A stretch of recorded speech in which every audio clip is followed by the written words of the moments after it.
Hey guys, what is up? It is your e-girl in crisis, Speedy. Now, for today's video of horror villain versus horror villain, I took I Know What You Did Last Summer in honor of 4th of July. I included I Still Know with it because I put them against My Bloody Valentine, the 1981 and the 2009 remake for this battle, because holiday season. Gotta do something for the holidays. I mean, so it kind of worked a little bit. So I am going to start with 1996's I Know What You Did Last Summer. Now, in the 90s, some of our more iconically recent horror films, not counting the Halloweens, the original horrors, came to be. So, I Know What You Did Last Summer. The first movie spans over 2, technically 3 at the very end, for 4th of July's. Now, the first one that we encounter, and technically it could be 4 4th of July's, but we'll get there.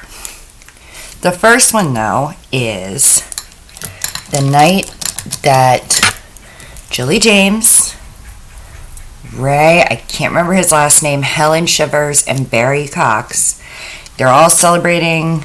They're getting ready to go away to college. Helen just won the town's Croaker Queen contest. They're out there having a good time. They're telling some scary stories down on the beach, drinking. Everything seems to be going great until it's not. And the until it's not is when they run someone over. Now, at the time, they do not know who this someone is, anything. Because one of the stories they were telling down on the beach was about the escaped mental patient with a hook for a hand. Since when they dump his body, which Julie is against in the beginning. Like, she kind of has a conscience about it the whole time. Like, she doesn't want to do this. She wants to get help. She thinks, this is the wrong thing. But they're all panicked and they're drunk and they're underage and they're like, this is manslaughter. We're going to go to jail. Like, everyone's going. It doesn't matter because they're not thinking. So, Barry just tells her, like, hey, just pretend he's an escaped mental patient with a hook for a hand. To which they inevitably dump his body. Which, that's how they ended up in all this. Well, as we know, he does not stay dead, and he is pissed. So he comes back, terrorizes all of them. Now, the first movie, for those of you that have seen it, I feel like Sarah Michelle Gellar's character, Helen Shivers, was definitely an epic kill. But I also feel like she was like in her final girl moment. Like, she really wanted to live and survive, but she just didn't. So, her kill, though, is one of the more epic ones because she goes from out in the street running from him into a building, running from Ben Willis. I mean, he kills her sister. She gets away, runs into goes out the second story window, runs into an alley, which again proves that, like, she wanted to live. Like, she tried to be final girl. It just didn't play out for her. Anyway, as this is all going on, it's the 4th of July. There's fireworks going off. All the things are happening. People are out partying. She just makes it to an alley, and she's almost there. She's almost home free, and what happens? He gets her, and he just, in a stack of tires, kills this bitch. The other excellent kill in the first one is actually Ben Willis killing a character named Max, who is played by Leonard from The Big Bang Theory. But inevitably, Julie and Ray are able to kind of stop Ben Willis, long enough to get away. Now, the first movie has a total of 6 kills. The second movie picks up a year after the end of the first one. You know, things have kind of gone back to normal, but Julie is still having nightmares, as I assume any of us would, you know, if someone tried to fucking kill us. And it shows that she's in school and she's trying to live a normal life. She's trying to do things and just get back to normal. Well, Ray comes down and he's trying to get her to go back to North Carolina with him to celebrate the 4th of July and do all the things that they had previously done before the incident with Ben Willis. And she, of course, is like, nah, bro. I'm not ready yet. It ain't happening. He gets pissed. He leaves because his plan was to ask her to marry him. But her roommate, Carla, who was played by Brandy, you know, wins this contest, which is like, can you name the capital of Brazil? To which Carla answers Rio, which, as most of us know, is not actually the capital of Brazil.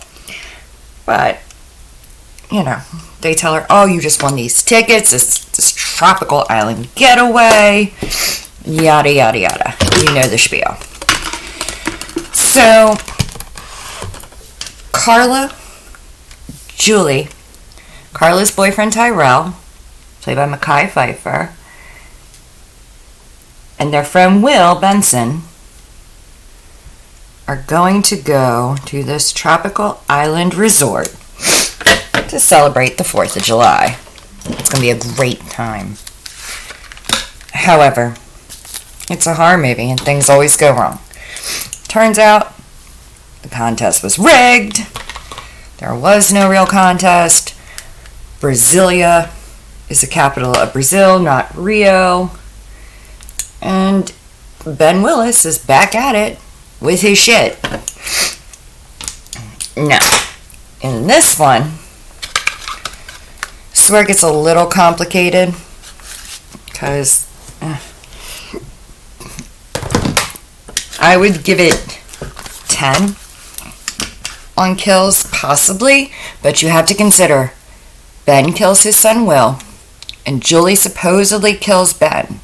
However, in the credits, they show Julie getting drugged under the bed by the fisherman, which would lead you to believe that Julie and Ray were killed. Now,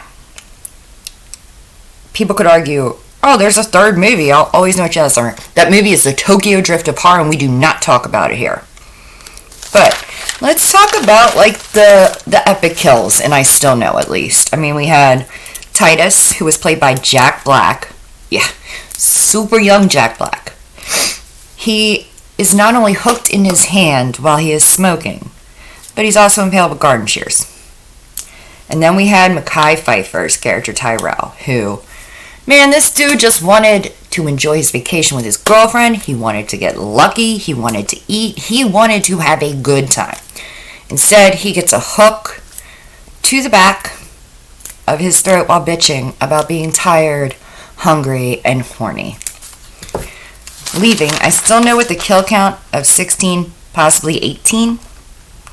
It's a little debatable. Now we're going to go on to My Bloody Valentine, which I had to meticulously break this down, figure out how to do this. So,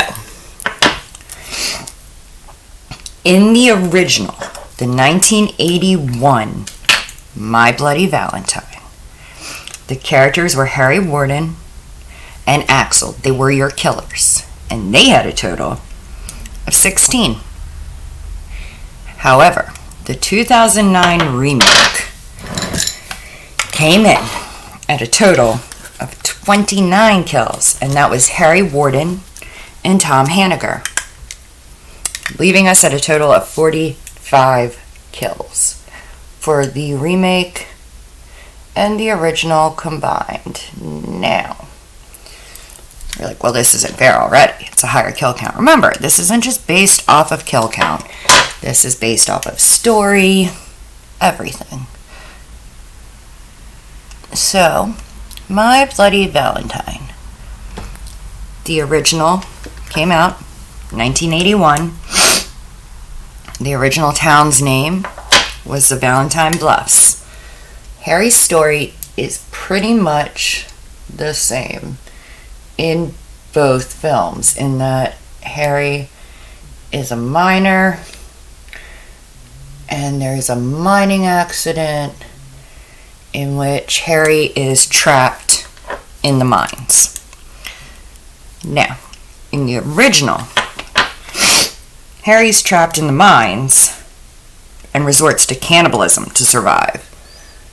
And as we all know, eating human flesh is not always a good thing. It can make you kind of crazy, according to studies on it and how it's prepared, etc. I have a lot of free time.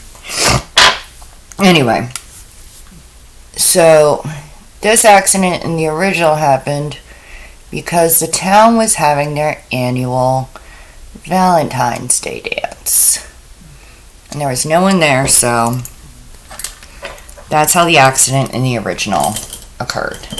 It was just a tragic kind of accident. You know, no one, people were at fault. And Harry killed a bunch of people after the fact. But he got locked up. But he vowed that if there ever was another Valentine's Day dance, he would be back. And he would, they would all pay for everything. He's just going to kill them all. Which, kind of fair. The dude was locked in a mine and had to eat people to live. I kind of get it. Like, I'd be a little salty too. Like, come on, guys. He's locked in a mine. Cut him some slack. Anyway. Time goes on. A couple years later, some teenage kids, they're all excited, getting ready for the Valentine's Day dance.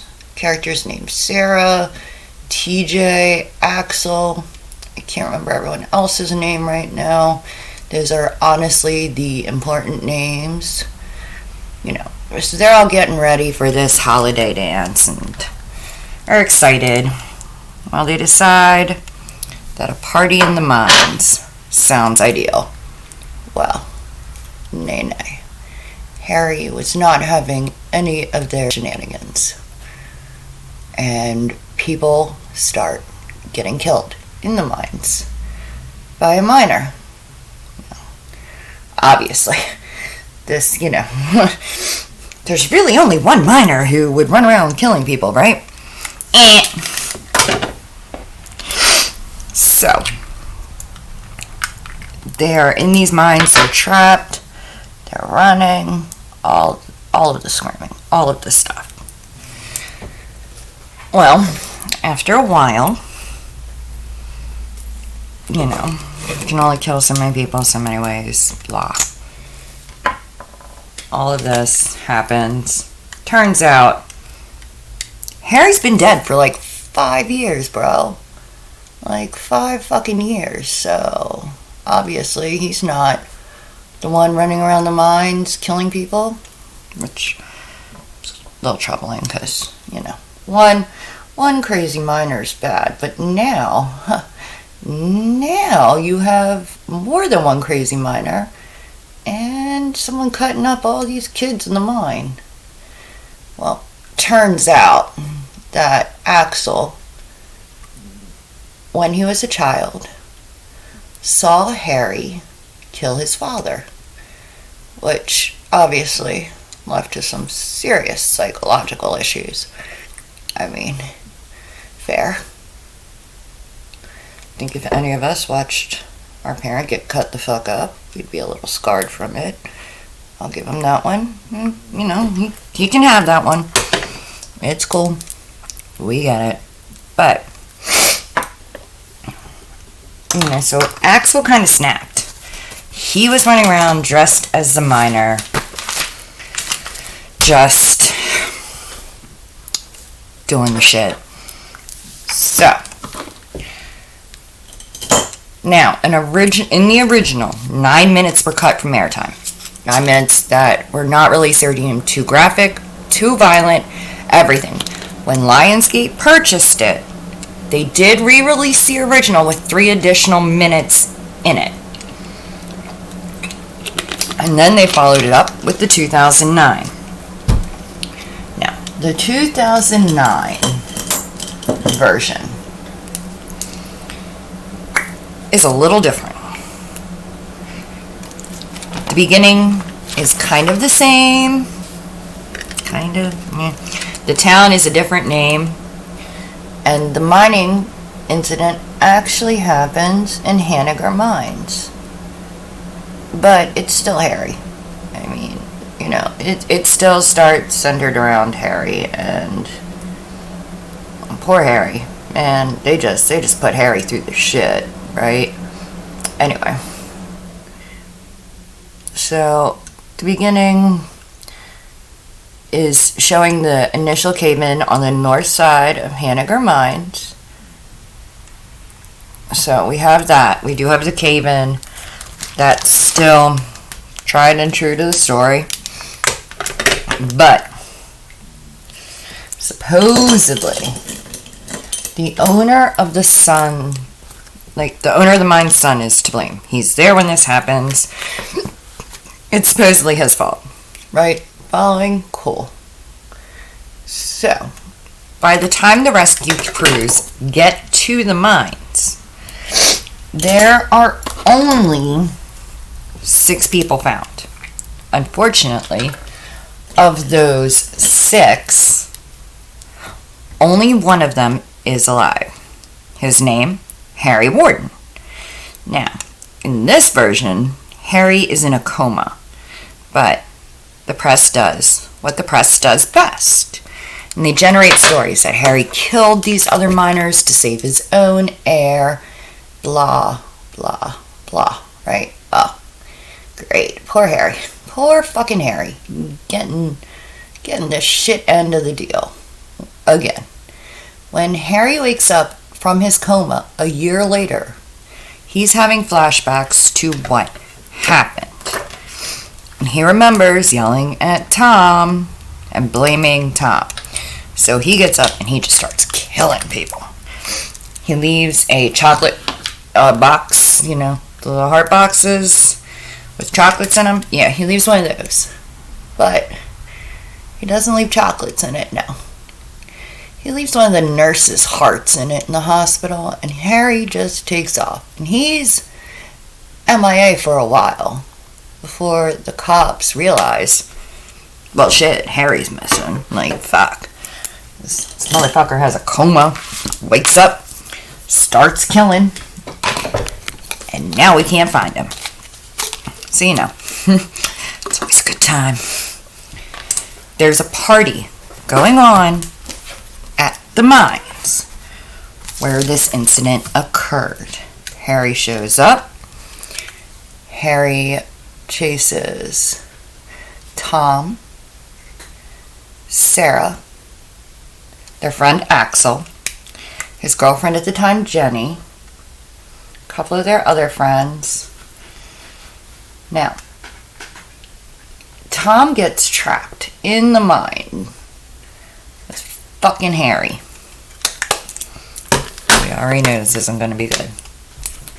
However, Tom does survive. 10 years later, though, Tom comes back to the town. And things are different. Things are a little more stressed. A little tense. Because by now, Axel has become the sheriff. He and Sarah are married. They have children. Tom's just there to sell the mine. He's done with it. He doesn't want it. You know, he's been gone this whole time. He's just ready to move on with his life. Or so it seems now. Unfortunately for everyone in the town, around this time, a miner starts killing people again. Now, you know, this is just really interesting to everyone because it's been 10 years since the incident with Harry, and Axel's the sheriff now, and Tom's back in town, and people are saying, well, you know, the man who was sheriff at the time, the mayor, they're like, it's not Harry. It's not Harry. We are telling you it's not Harry. It's not Harry, guys. Well, you know, that's not going over real well. No one who survived is believing that it's not Harry. Well, movie goes on, blah, blah, blah. You find out Axel, you know, is cheating on his wife. His girlfriend's a babysitter. She's now pregnant. All of this, that, and the third. So, you know, it gets real drama-y real quick. Girlfriend and the wife end up trapped together. Girlfriend gets killed by the miner. All of the things. Now, Axel suspects it's Tom and has voiced this opinion throughout this whole ordeal. Tom blames Axel for all of it and is pointing the finger at Axel. Well, big show, you know. This goes on. Meanwhile, other people are screaming, Harry's back. Well, we find out Harry definitely can't be back because the mayor and the sheriff before Axel had killed Harry. They had found him all those years prior and just killed him and buried him in the woods. Well, maybe it goes on. Turns out Tom's the killer this whole time. He had lost his shit. He had been through too much. And killing people was just his current best solution to it all. Which, I mean, we all get that way sometimes, right? He just couldn't take anymore. Well, it ends in a big fight. Blah, blah. Watch the movie. It's really good. And the way they ended it, though, they had ended it for a sequel because Tom, much like Harry before him, had survived. Now, he did kill an EMT and put on the EMT's uniform and was shown walking out of the mine with this uniform on, and then shown again at the very end taking the helmet off, and it being him and him overlooking the forest and just heading towards the trees and the forest and all of the things like that. So they never did make a sequel, obviously, or that would have been included in this because I'm sure it wouldn't have sucked. Like, you know, the third part of I Know What You Did Last Summer. Again, I don't hate it. It just doesn't exist to me. So, in the big scheme of things, looking at the evidence before me, loving both these movies, because I do. I love each of these movies. I'm a horror movie person, but I do have to make a decision to move one on to the next round in Battle of Horror versus Horror. And that one, my dears, should not be a surprise. But it is my bloody Valentine. Not just for the kill count, but because it is an actual interesting story behind it. it's a horror movie with some balls. It's not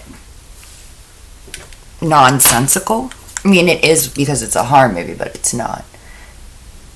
And you kind of watch it and kind of understand how, in each telling of it, how the person who picked up the mining gear after Harry had it kind of became the killer. It's not, like I said, I love both of these movies. I genuinely do. This was a little bit hard for me, but there was a logic to it, a reason to it all. As where I love the I Know What You Did Last Summer series. But at the end of the day, Ben Willis killed people because he wanted to. And then, when he got killed, or supposedly killed, he used that as an excuse to continue doing what he already was. Just taking it to a new level, a new extreme version of hide and seek. So, there you have it. My Bloody Valentine is the winner of this round. And moving on to the next round. So, I will be doing one at some point for Halloween. And that one is going to be iconic. Trust me. Anyway, I hope you all enjoyed my little horror ramble, if you will. I hope everyone is taking care of themselves. Hold on.